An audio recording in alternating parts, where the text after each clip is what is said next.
গণৰাজ্য দিৱসৰ পতাকা উন্মোচন কৰি ডিব্ৰুগড়ত গণৰাজ্য দিৱসৰ কাৰ্যসূচীত উপস্থিত থাকি মুখ্যমন্ত্ৰী ডক্টৰ হিমন্ত বিশ্ব শৰ্মাই ভাষণ প্ৰসংগত কেইবাটাও মন্তব্য কৰে।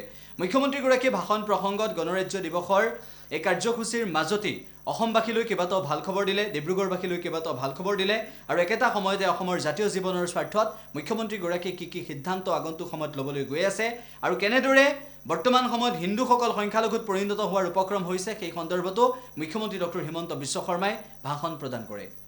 মই যোৱাবাৰ যেতিয়া গণৰাজ্য দিৱসৰ পতাকা উত্তোলন কৰি ডিব্ৰুগড়ত কৈছিলোঁ যে আমি খুব কম দিনৰ ভিতৰতে কাজিৰঙাৰ ওপৰত ৩২ কিলোমিটাৰৰ এলিভেটেড কৰিডৰ নিৰ্মাণ কৰিম, বহুতে হয়তো বিশ্বাস কৰিবলৈ টান পাইছিল।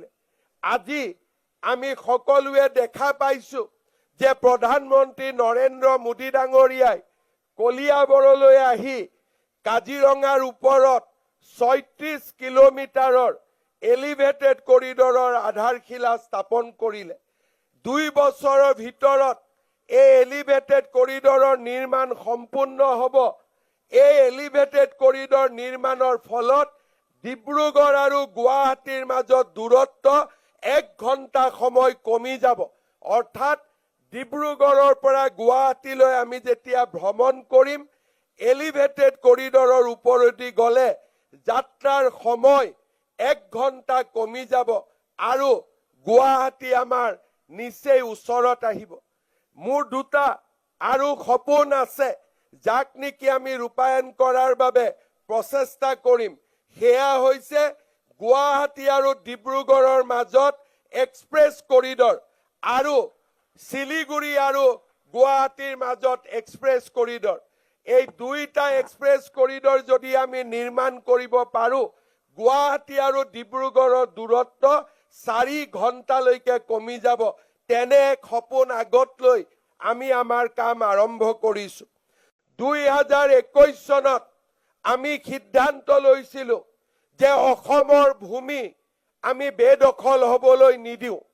আমি সিদ্ধান্ত লৈছিলোঁ যে আমি মৰণপণ যুঁজ দিম আৰু আমি অসমৰ ভূমিক এই বেদখলকাৰীসকলৰ পৰা ৰক্ষা কৰিম।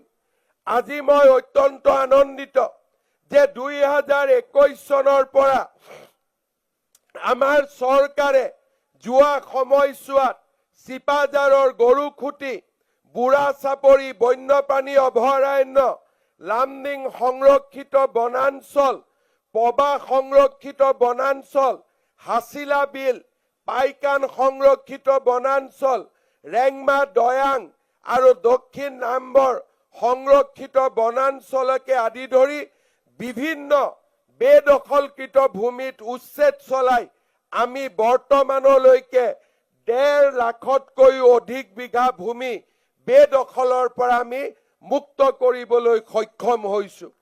আমাৰ ৰাজ্যৰ বেদখলকৃত ভূমিক আমি উচ্ছেদ কৰি সেই ভূমিৰ ওপৰতেই মহাপুৰুষ শ্ৰীমন্ত শংকৰদেৱৰ আমি আবিৰ্ভাৱ ক্ষেত্ৰ বৰদোৱাত আমি নিৰ্মাণ কৰিবলৈ সক্ষম হৈছোঁ।